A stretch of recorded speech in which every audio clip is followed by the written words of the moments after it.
Going to show you how to program up an Icom IC-M710. It's a HF radio for marine use, but it can be altered to use amateur band, and it's not as easy as it looks.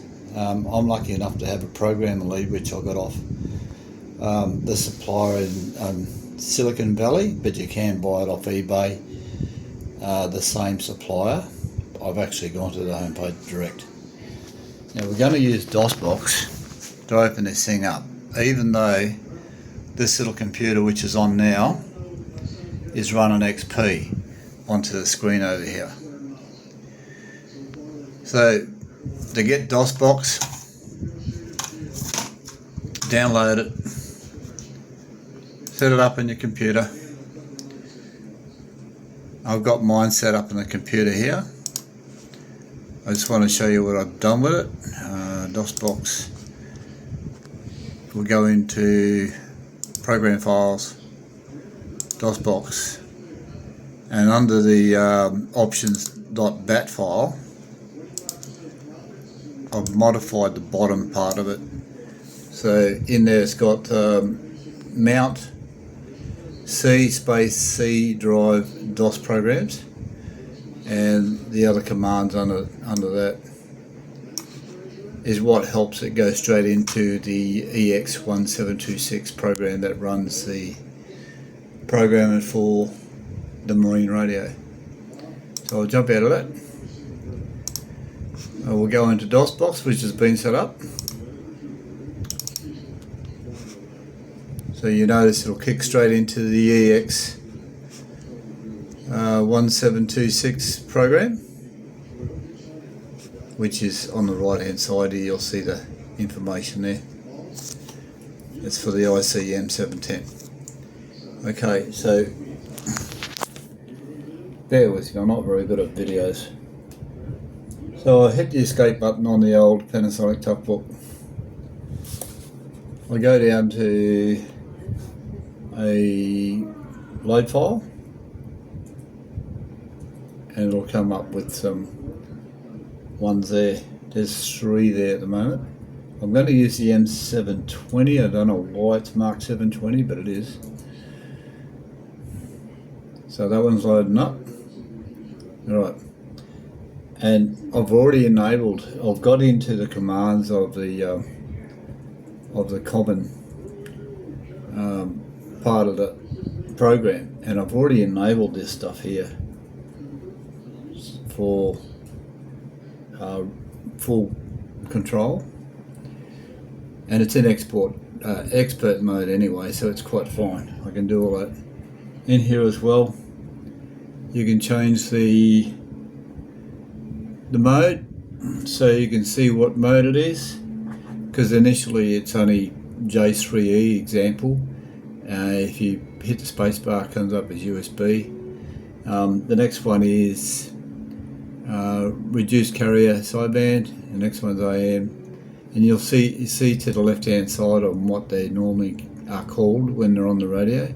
I've just changed the indication on what they are, so you can actually see what they are. And of course I've enabled all the RX and TX side of it as well. And to clone it, just go to TR to PC. It doesn't work. It doesn't work on dosbox.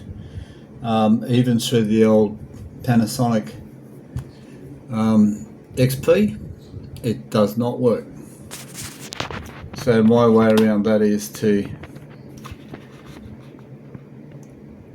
well, I've enabled it in expert mode, and I've saved it in expert mode, and I've actually copied that file where I had it. Let's see if I can find it again. dosprograms. So I actually have the file in a folder, in dosprograms folder in C drive. I've copied the file, and I've gone to being an XP. I've gone to EX1726 folder that I've already set up on the desktop, and I've copied and pasted to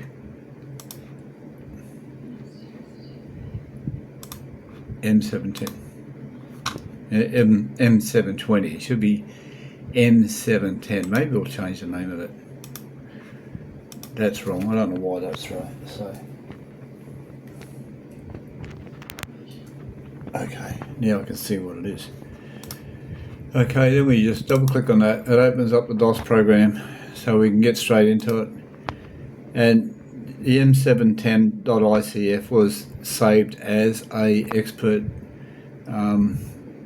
mode file, so it will have everything in it. So all I've got to do now is get into it, load it up,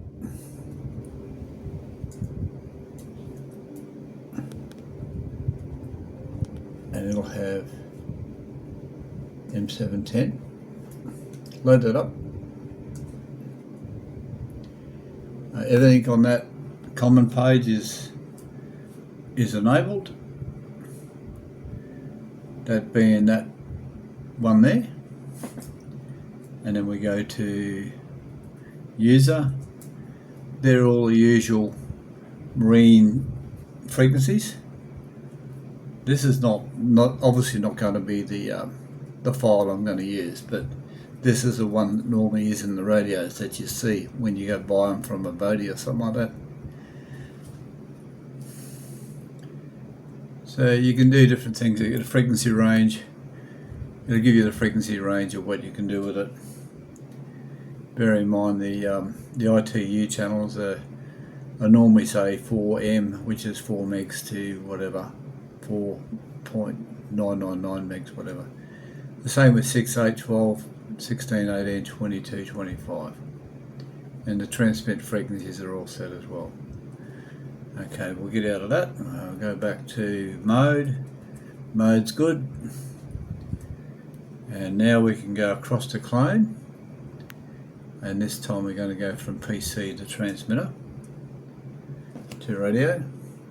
And because this is not dosbox, this is just pure DOS, and we're running it through the RS232 output on the back of the Panasonic toughbook for XP Windows. So I hit that, you'll see it sending, and it comes up to here and it's cloning into the radio, all by using this little fella here. And that's the screen I've been using for the Panasonic toughbook, just plugged into the back of the computer. XP doesn't allow to run two screens, so I just run the big one. And that's all done. So when I go back to the radio, I'll just switch it off, switch it back on, and then it'll show me all the different functions in it. Of course I'm not going to use it in that configuration. It's not mine. Hopefully that helps.